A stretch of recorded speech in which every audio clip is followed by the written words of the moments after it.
Welcome everybody to Record Live again for another week. We are joined by a very special guest today, Mr. Dr.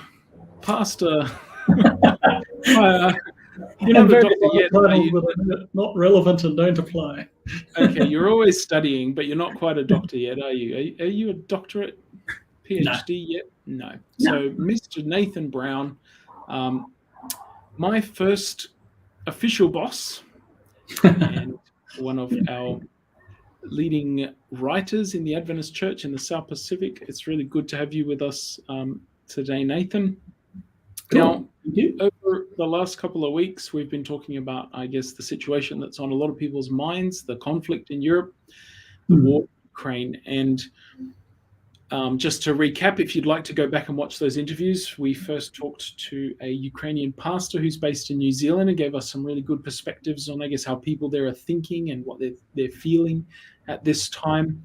Last week, we talked to Dr. David Trim from the General Conference, who gave us some of the history of the Adventist Church's stance towards conscription, war, and some of how we've reacted as an official entity in the past to some of these big world events. He took us through, from the Civil War right up to sort of Vietnam and the Korean Wars and history. And a lot of people, including myself, found some of that history really fascinating. But today we're going to talk a little bit more about, I guess, being peacemakers. What's our role in the world as Christians and what we've been called to do. Now, Nathan, you are a member or part of this Adventist Peace Fellowship.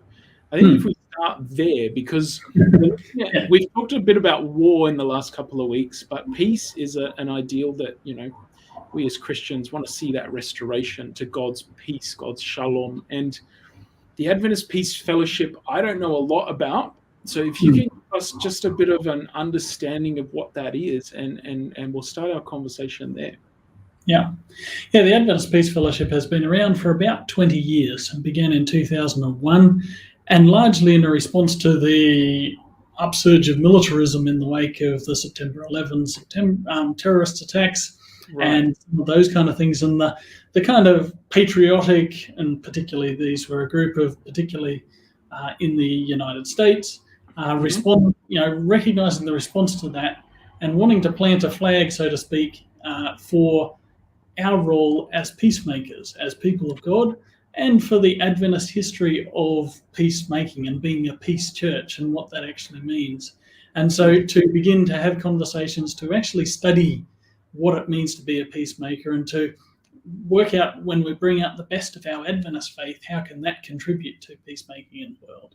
So it's a rather loose, network of people that are connected with some of these issues and are working with some of these issues. There's a management committee or some kind of group that organises it. In the US, and a lot of them are based around some of our Adventist colleges in different parts of the US. It began with people like Doug Morgan and Ron Osborne and some of those folks who at that time were in what is now Washington Adventist University, and sort of they were having these conversations, said, well, we need to have this conversation in our wider church. So they put on a yearly conference, they do a few other, they've published a book in the past, they do some academic work, and they also, probably one of their most regular outputs is a podcast that I've had the privilege of being a regular contributor to over the past few years, and particularly over the past year, because myself and Pastor Moy Stiles here in Melbourne have been, as part of our studies, postgraduate studies that we're both doing, we've started a series within the Adventist Peace Radio podcast called Moy and Nathan Go to School. And so they just lent us their platform to be able to share some of our ramblings and unpackings and wrestling with some of the things that we're studying, and to share some of the things that we've been studying together in our Masters of Human Rights program, and to wrestle with how that interplays with our faith and what our faith means for that in the world. So that's my personal involvement with it. I've worked with a number of the people who are key people in the network in the past, and I really think it's one of those kind of hidden gems of Adventism that probably deserves a little bit more attention than it often gets. Well, it's good to give it some attention today. That's it. What sort of ways you are wearing the shirt? What sort of ways can people, like even just general church members, be involved in this organization? Is there some kind of Well, the simple thing is to hit up their website, which is adventistpeace.org. You can you can follow the podcast there, or subscribe to the podcast on any of the other podcasting services that you might use. And there's a blog there. There's some aspects of some of the things that have been published and some of the groups that are active. The other thing that I think is fascinating, which has primarily been done in North America, but there are a couple of groups here in Australia that have some connection to Adventist Peace Fellowship, and that's to actually be accredited as a peace church. And this is a program that they've developed where there's a process that a local church can go through. It involves a few commitments and involves having a vote of it at your local board, church board, to actually say, is this something we want to prioritize as a church? And then, you can talk about that in the context of your congregation. And so there is this mechanism whereby an Adventist church can be recognized in that way for prioritizing some of the issues of peace and justice in the world. And let's talk a little bit about what being a peace church looks like and means, because Dr. David Trim told us last week that the Adventist Church is, as a denomination, sort of classified as a peace church. But practically, what does that look like now? Yeah, well, that's historic, and I guess that kind of language comes from that history. And in the time of the forming of the Seventh-day Adventist Church officially, as you mentioned last week, it was during the U.S. Civil War. And one of the reasons some historians have sort of really made, one of the reasons we actually organised as a church is so we could then be registered as a peace church, and our young people, our young men particularly, would have a sort of a legitimate foundation to which to object to marching off to join the war, which is a fascinating thing, even at the same time as our church was very much anti-slavery, abolitionist, and a lot of our Adventist forebears were abolitionists. So there was a worthy cause in trying to bring an end to slavery, but not all causes justify all means to get there. And so, the commission of a war and even supporting and contributing a war was not necessarily seen as the right answer to what was recognized as a serious problem. And so I guess there we see just that tension already of what it means to be a peace church in that setting. In the contemporary definition of of peacemaking and being a peace church, there are certainly some streams of Christianity that we could look at as Mennonites and Quakers and some of these that are still active in the world today and very much practice this ethic of being pacifist and non-violence in their attitude to the world. And I think there's something really admirable in that, and something that I think we should spend more time studying and reflecting on. And, it's an act of imagination to, really violence is one of the least imaginative things you can do. And so it's an act of imagination to resist the things that are wrong in the world, the things that are obviously wrong, but to do it non-violently and find ways to stand up against evil, but without being drawn into being evil and to committing evil ourselves. And so that's kind of part of the tension.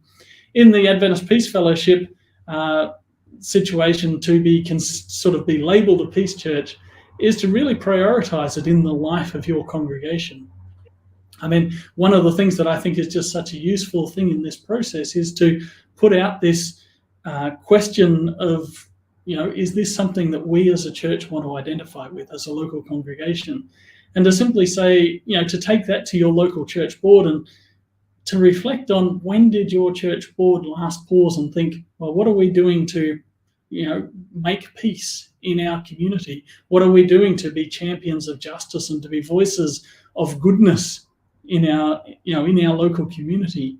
And I think just to put that onto our church board meeting or whatever it might be, business meeting agendas, I think is such a valuable thing, because we just don't give it that kind of time, and we really should. When we look at the priority that the Bible gives to this kind of action in the world, this kind of lived out practical faithfulness, I really think that this is something that we should be putting up higher on our meeting agendas, not just to talk about them, but I think talking about them is important, and talking about them with a view to how can we act as a church, as a community of people that can have an influence.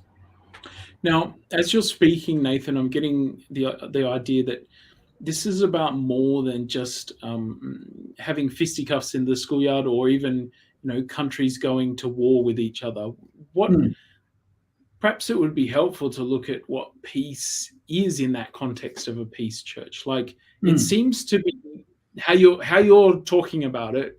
It seems to be more than just war. It seems to be more than just fighting with each other. That is obviously an important part of our response to war. What do we do? How do we act when there's a conflict like that going? But there seems to be a lot more going on that we could look at being peacemakers in other situations. Can you unpack that a little bit for us? Yeah, I think, it's a very superficial definition of peace to say simply peace is the absence of war or the absence of conflict. There's so much more to it than that. Now, we're talking about, in the context of the headlines in Ukraine, we're recognizing that for the guns to fall silent would be a really good start. But it's not going to solve too many problems. Maybe if the Russians turned around and drove home, that'd be a good start. That'd be a good next step. But to really, to get to the point where you actually are rebuilding lives and rebuilding relationships, I think that there's something really much deeper in that.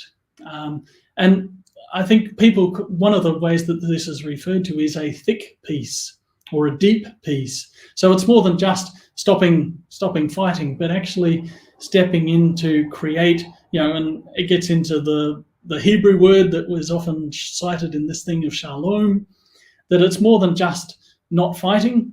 It's it's human flourishing. It's the best of what humans are meant to be. And so it's everything rightly ordered and rightly put in place. And so it's the world as God intended it to be. That's ultimately what we're called to be as peacemakers, are people that work for the world as God intended to be, and that as we hope and trust that one day God will recreate the world to be. And so this is not only a deep peace, but is a peace that is based very firmly on our understanding of who God is and his intention for the best of what it means to be human. And that's a really exciting thing to be part of when you recognize the breadth and the depth and the height and the extent of that it really is transformative. And that's what it means to be a peacemaker. And you mentioned even at the beginning, peacekeeper versus peacemaker. Peacemaker is something much deeper. And I think that there's, it's not just you two cut it out. It's let's go somewhere further with this. And even as Adventists, I think, especially with the concepts of the Sabbath and things like that, I think there's that aspect of shalom, restoration and reset each week, reset away from the violence of life. You could say the struggle that weekly work and, the sweat of our brow and the thorns and the curse, we're resetting out of that, and we're spending time with God and with family, and we're entering God's shalom, God's peace. And I think as you've expressed, that's a much deeper concept, but it's also something that's very Adventist. We can embrace that concept of looking for reconciliation, looking for restoration, because it's, with so many other Adventist concepts, we look at restoring back to the original plan, vegetarianism and things like that. We refer to those things as this was God's original plan. This is how we're going to be in the new heavens and earth. So again, peace is one of those things that we can work towards in our day-to-day lives. I just pulled out my Bible here. I'd like to talk a bit more about peacemaking versus peacekeeping, because when that concept of the difference between those things sort of first hit me, it was quite profound to me, at least, because I had never thought of it as a different thing. I've got an NLT. I've got one of the World Changers Bibles here on my desk, and I've just looked up Matthew 5, the great sort of Beatitudes that we all know, the Sermon on the Mount that Jesus gives. And I've always known as blessed are the peacemakers, right? This version says, God blesses those who work for peace, for they will be called the children of God. I quite like that because it reflects that idea of actually us working towards something, or those who God is going to bless are those who actually work for peace. Perhaps we can unpack the difference between peacemaking and just peacekeeping. Yeah, and I think that's a significant. I mean, you can make peace for all sorts. You can keep peace, as in just stop fighting. You two kids stop punching each other. That you can do that for a lot of reasons, and you can step into a war situation for, and say we want everybody to stop being mean to each other because we're afraid of what will happen, and that's a legitimate thing. We're afraid of how this could blow up. We're afraid. We're recognizing the damage this is doing. So you can just step in and be a peacekeeper in that kind of way, and just let's paper over the cracks. For the sake of our mutual well-being, perhaps. But in some ways, that was the armistice of World War I, wasn't it? Because that war didn't actually end; it just sort of went underground until it exploded into World War II. That was, let's keep the peace and stop people from dying, but they didn't deal with the underlying problems that society was having, and it exploded again. So that's sort of what you're talking about. Yeah, and I think there's many examples of that through history. But peacemaking, even in the context of war, there are things that are noble about war. That's why there's so many good war movies, if you want to call them that. If you want to call them good. But they do bring out something about what it is best to be human. Things like courage and self-sacrifice, discipline, and dedication to your particular cause. And I guess, William James, who was an American philosopher about 100 or so years ago, he wrote an essay where he called for the moral equivalence of war. Basically, that we would invest as much in peacemaking as we would in military work. And of course, one of the fascinating things is that's never been done in the history of the world, because you look at the military budgets of even a mediocre country like Australia. We spend billions of dollars on submarines that might never be made, and all of these things that get thrown around in the headlines. That when did we last see anything like that kind of investment? And I'm not just talking financially, because I'm also talking personally, spiritually, emotionally. When did we last see that kind of investment in peacemaking? And I really think that there's, as people of God, as people who are called to be peacemakers, that is a call for us to match, for whatever, the Russian armies are doing, marching into Ukraine. What would be the moral equivalence of that? And I think we are seeing the moral equivalence of that amongst some of the really great things that have been done in taking in the millions of refugees that are, people taking them into their homes, people, and good things that ADRA is doing on the ground there, and so many other agencies, and even, I guess, how some nations are responding, like, some of the nations of Europe that are really seem to be, the stories that we hear seem to be stepping up and responding humanely and compassionately and empathetically to these people in need. And there I see at least something close to the moral equivalence of the horrors that are being perpetuated and perpetrated by the tanks and the soldiers that are marching in to the other side of the country. And I guess that's where that's the things we need to celebrate. That's the things we need to champion.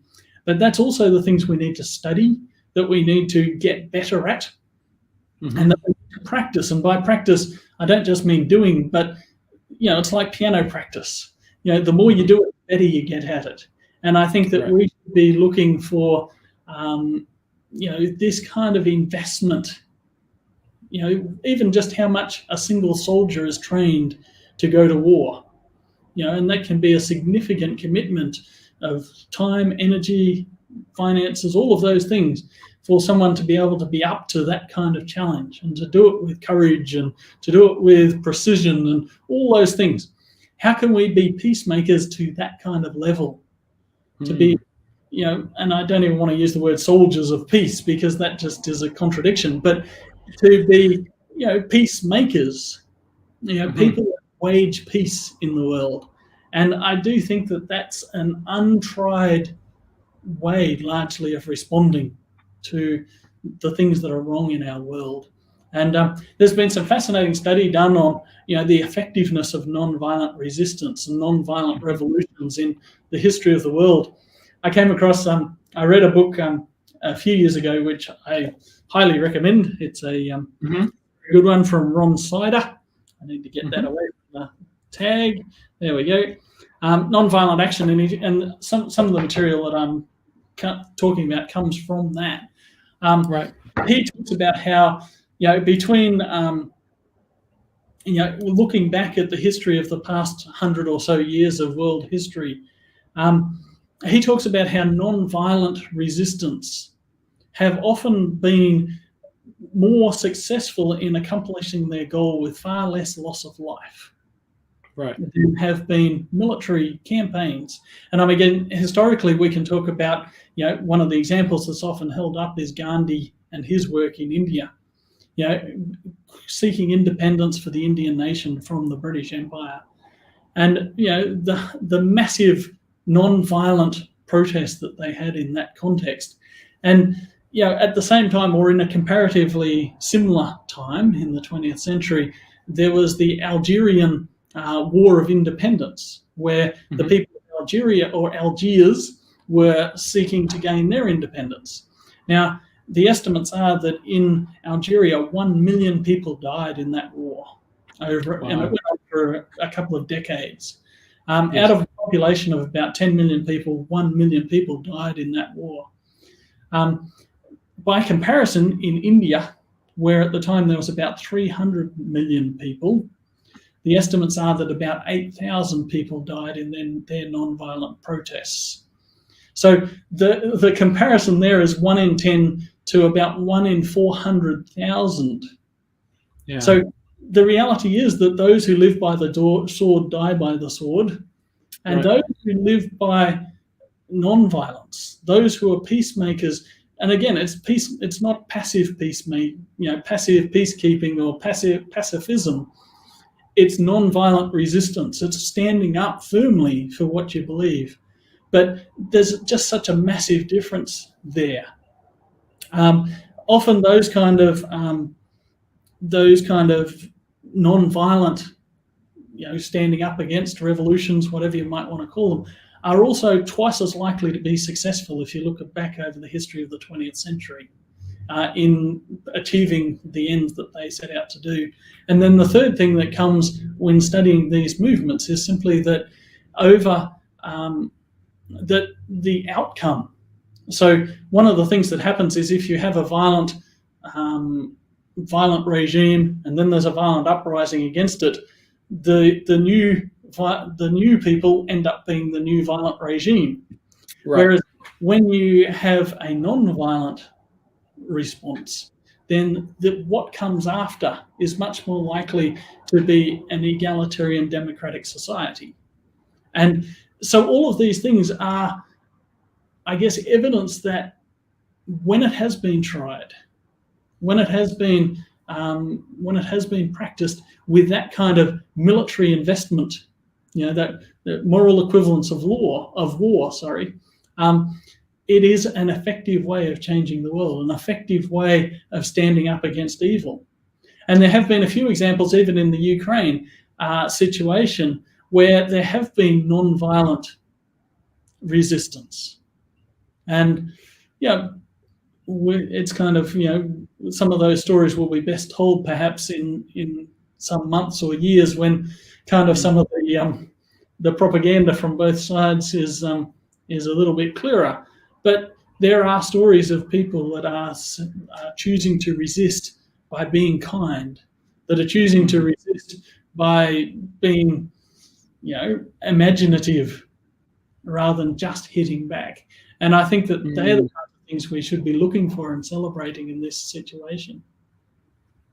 Yes, I saw, you may have seen photos of Russian soldiers being given hot drinks and besenced by the Ukrainian people because they laid down their arms and weren't interested in fighting, and they were sort of welcomed in and may currently be prisoners of war or some situation, but there was not a violent, revengeful sort of spirit. And that recognises the humanity that's on both sides of this, horrible mess.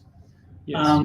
And while the leaders, thump their chests and want to be the big men in whatever it is, it's ordinary people who may or may not have much of an investment in this fight, may or may not have much in the way of good information even about what's happening and why they're being sent.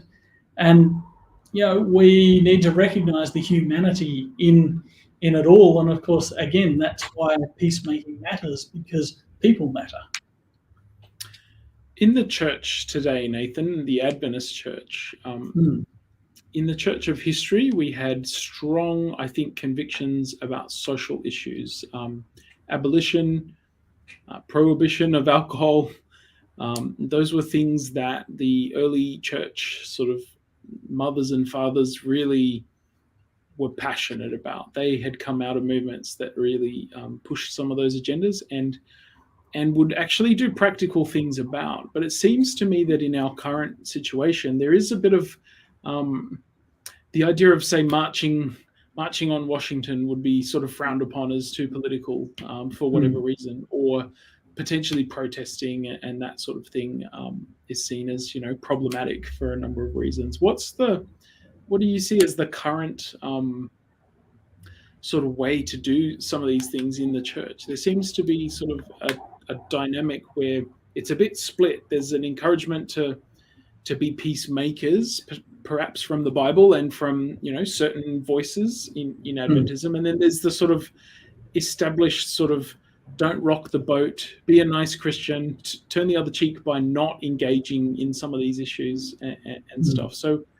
what do we do? How do we navigate that to be a bit more effective? Because I'm not sure. Maybe some more recent examples of Adventism actually standing up and making a difference in some of these spots. But I see that I guess End It Now, some of the marches the Pathfinders have done and raising awareness to some of these End It Now about family violence is really it's about violence, it's about peacemaking, it's about standing up.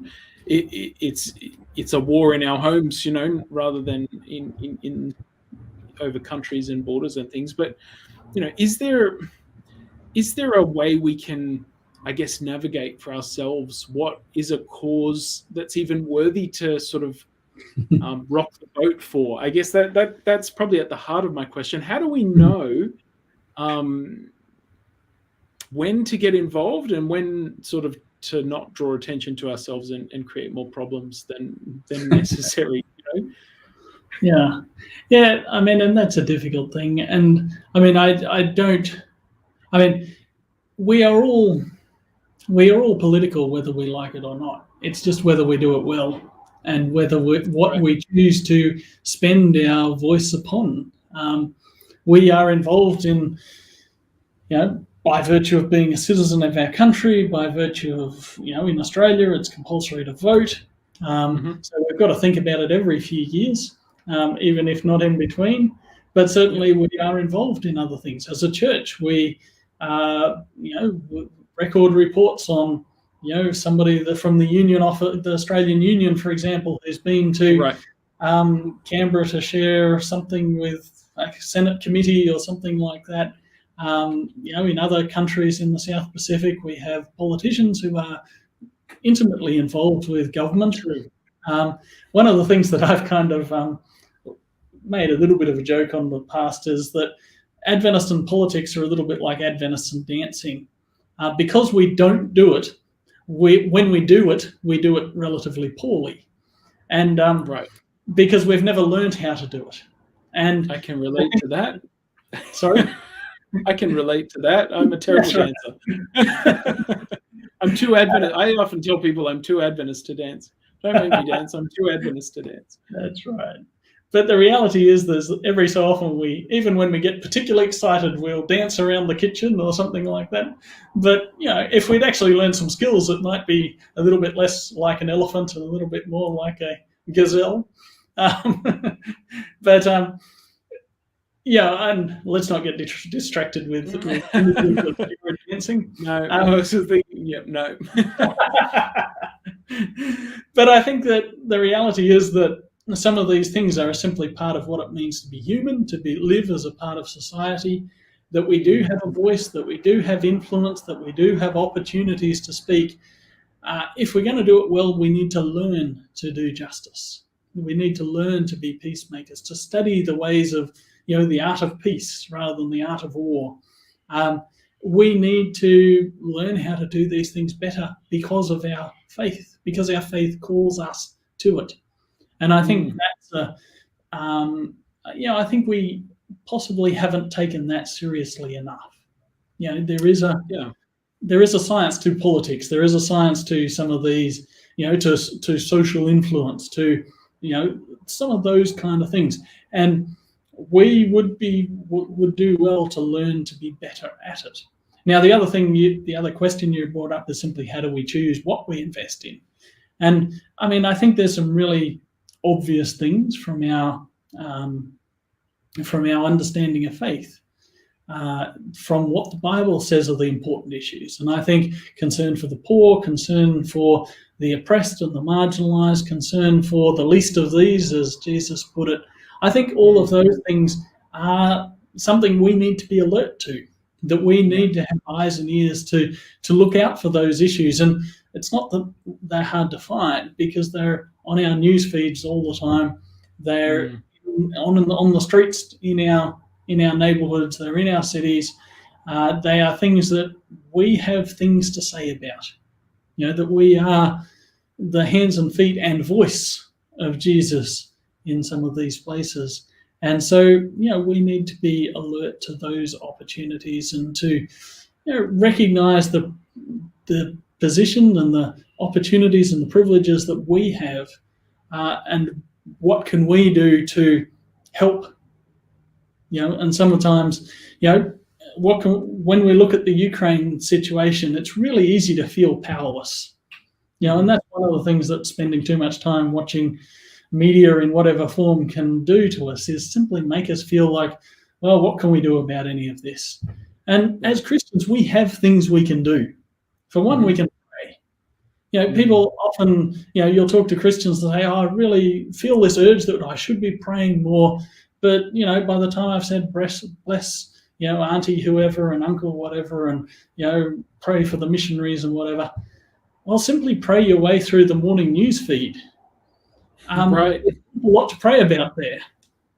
And to pray for Ukraine, pray for the ADRA people that are there, pray for the other good people that are there working to help and to heal and to keep people safe.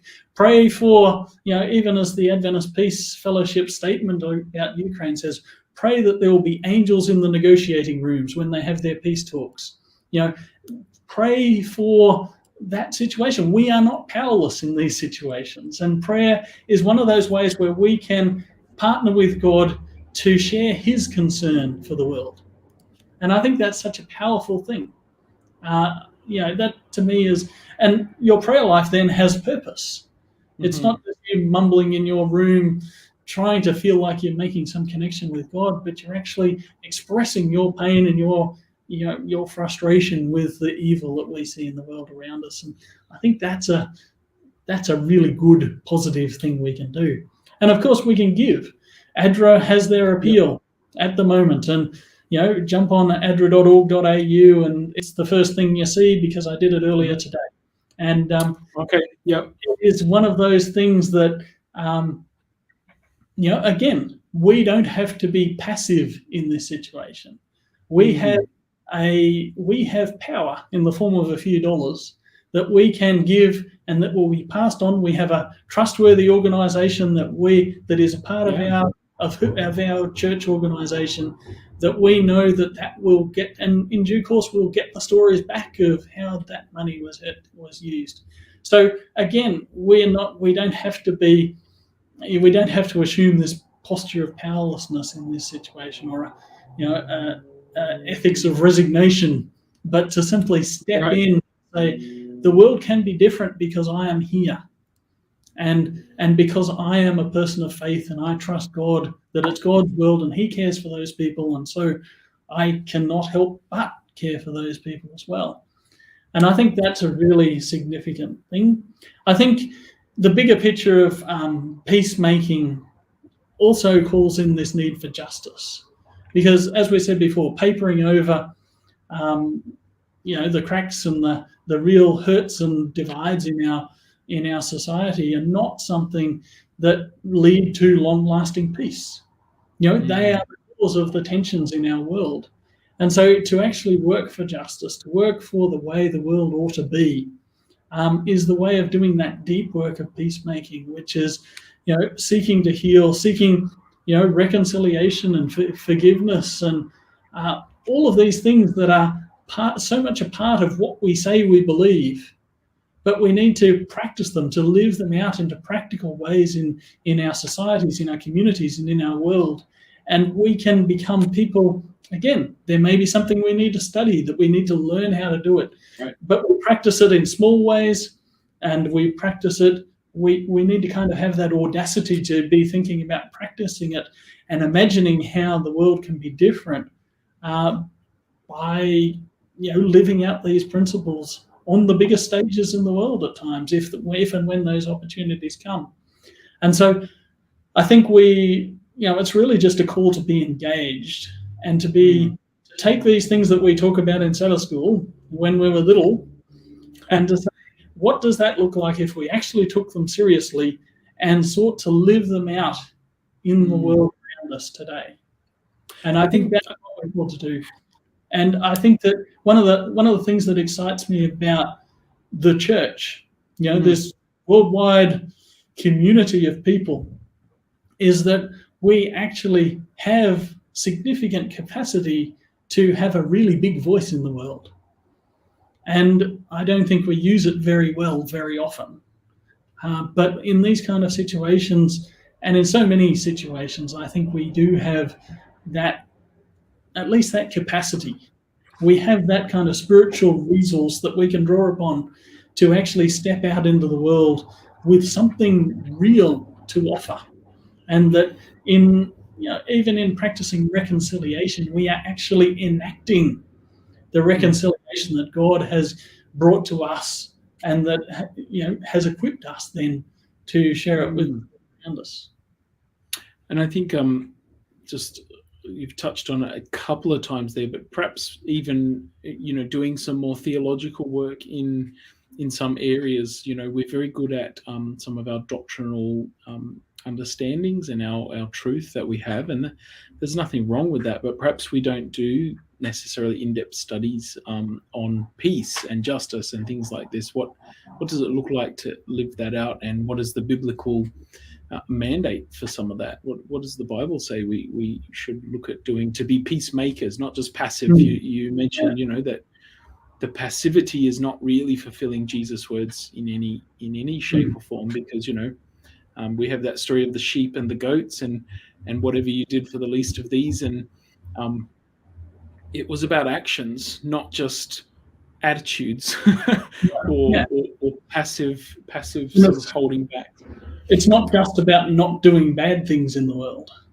I mean, we kind of have this sometimes have had this really simple way of presenting our faith, that it's just about not doing the wrong things.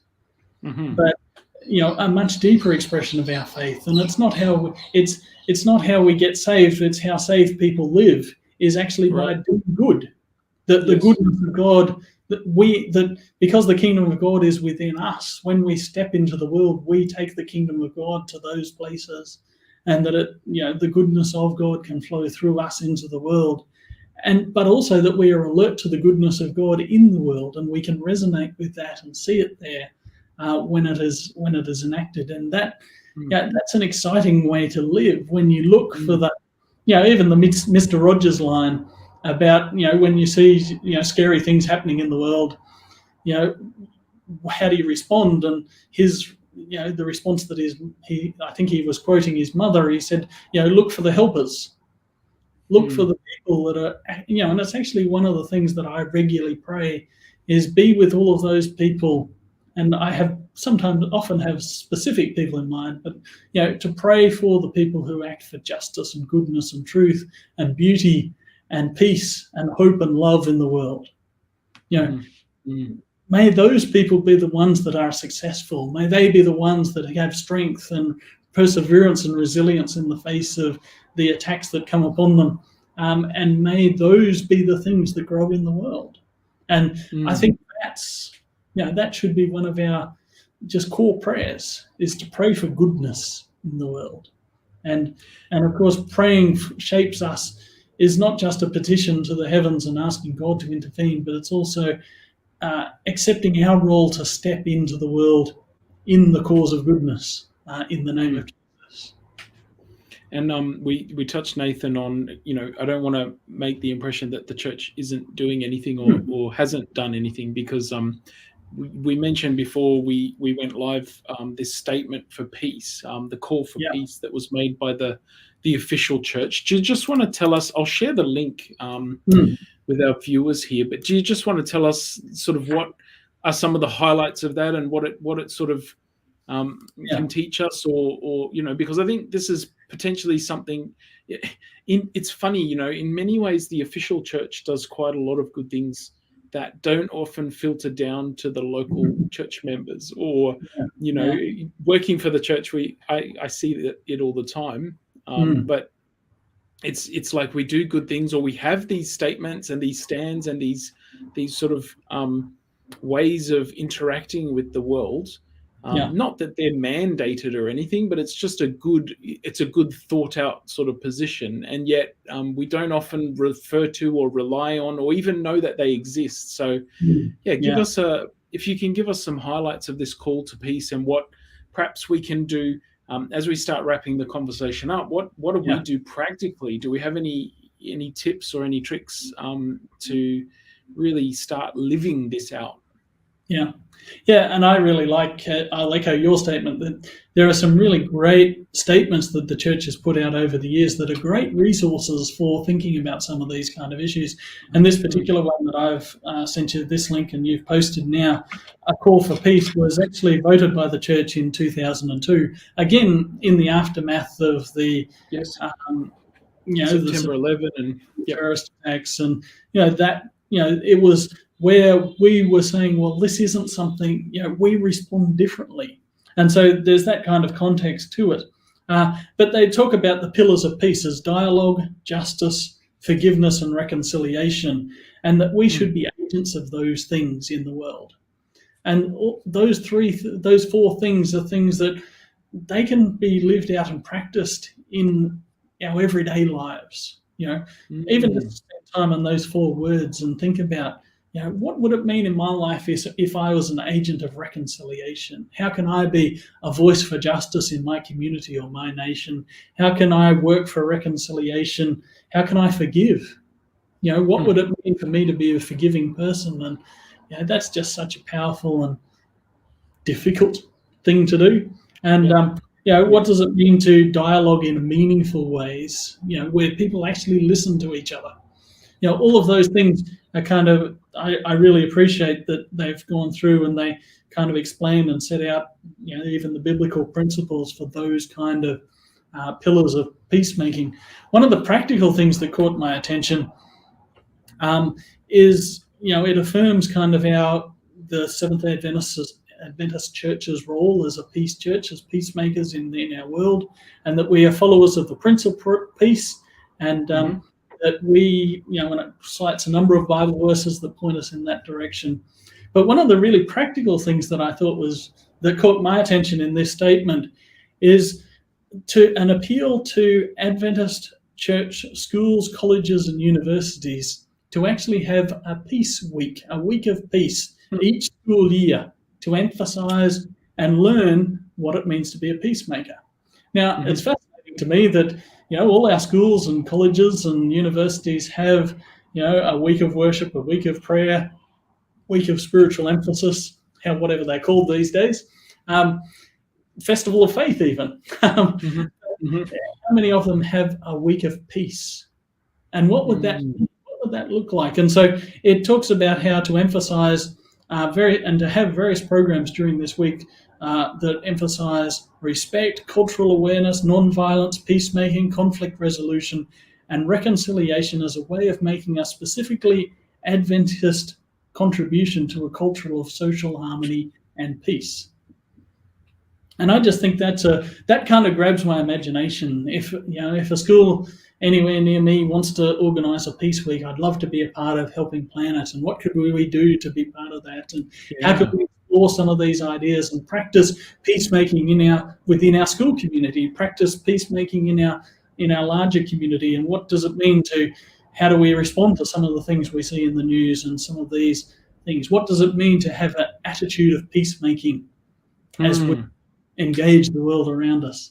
And even our churches have weeks of prayer. Imagine if, our churches also took on this challenge and said, let's have a week of peace, focusing on peace, where we learn, and it talks, even some of the beautiful poetry of the Old Testament prophets, where it talks about, beating our swords into plowshares and some of these kind of things. What would it mean? And I mean, there's a great example of that with Shane Claiborne and some of the projects that he's been doing, where he's actually traveled across the United States with a blacksmith's forge, and people bring their guns and they melt them down and turn them into garden implements. And they become things of beauty because they're really nicely made. But of course, it's not just the practical thing. There's a few less guns in the world because of it, but it's also a powerful symbol of what we should be doing, finding creative and imaginative ways to subvert the weapons of war and the attitudes of war into attitudes of hope and healing and gardening and reconciliation and creating beauty in the world. And I think that's really one of the imaginative tasks that we need to take on, as the faithful people of God in the world today. I really think that we lack a little imagination. At times, we look at all the trouble in the world around us, and we kind of, we've just got to grimly put up with this, hang on tight, and we'll get through this. Well, let's be a little bit more expansive about this. How can we creatively express God's desire for people in this situation, God's love for the people that are in all of these places? The people that are in a bombed apartment building in Kiev, or the people that are, scared soldiers that have been sent to, they don't know why they're there, or the people that are escaping, or the people who are trying to help, the people who are looking on from afar and are simply scared of what's happening in the world. All of those things. And of course, they are some of the people that we interact with, the people that are our neighbours that, are wondering, well, where does this end and what does this get to? And we can be agents of hope, agents of, justice, reconciliation, and imagination in dealing with those people and in relating to and loving and caring for those people as well. So it excites me about what our church could be if we kind of just refocus and turn up our imagination a little bit more, and to spend some time on those passages in the Bible that really call us to, creative and positive engagement in the world that so much needs that. And even, Paul's hymn, I think it's in Philippians, where he talks about Jesus not considering equality with God something to be grasped at. And the image I always picture is like, tearing tooth and nail to try and hold on to the throne, or to use their power, the power that Jesus had, the ultimate, universal power, that he could have just wiped out evil, or he could have done so many different things, but it says he humbled himself, and he came as a servant to all, and he became the lowest of the low. And we know through his life that he really modeled for us in an oppressive society, a regime that was violent, that enforced peace throughout the world, but through violent means. The Pax Romana, he stood up against that and did it in a peaceful way, and that's so hard. It's so hard to do, but it's our ultimate model and thing that we should be aiming at. One of the stories of Jesus that really catches my attention in that kind of situation is where Jesus took revenge. And it's one reading of the story. I'm not sure it's the only reading of the story, but when he gets the news of the beheading of John the Baptist, and he's kind of, you can imagine he's shaken up by it. He's a bit mad about it, and he's terribly sad about it. And he retreats to a place away from the towns, but the people come and find him. And so it kind of, the story says that he healed everybody. And I kind of have this picture of this kind of, mass kind of healing, where he's just kind of walking through the crowd, and you're healed, and Rambo style, giving out, healings to everybody. And then he feeds them. The feeding of the 5,000 comes in this context. And of course, the people respond by wanting to make him king. So they recognize that this was a display of power. But it was a display of power that, that was in such a contrast to what Herod had done. That it fed people, that it healed people, and that it gave people hope of a different way of living. And I think that's one of the ways we can respond to, if we want to campaign against Putin and what we see him doing, well, get out there and feed people. Act for a different kind of world, a different way of being in the world, and that that we've got to have faith that actually matters more. That's the thing that will last forever in the economy of the kingdom of God. And so while we can act, I think there is something about how we can act locally in defiance of what's on the news. We can give to Andrew, and we can support some of those kind of things. We can pray for what's happening on the other side of the world.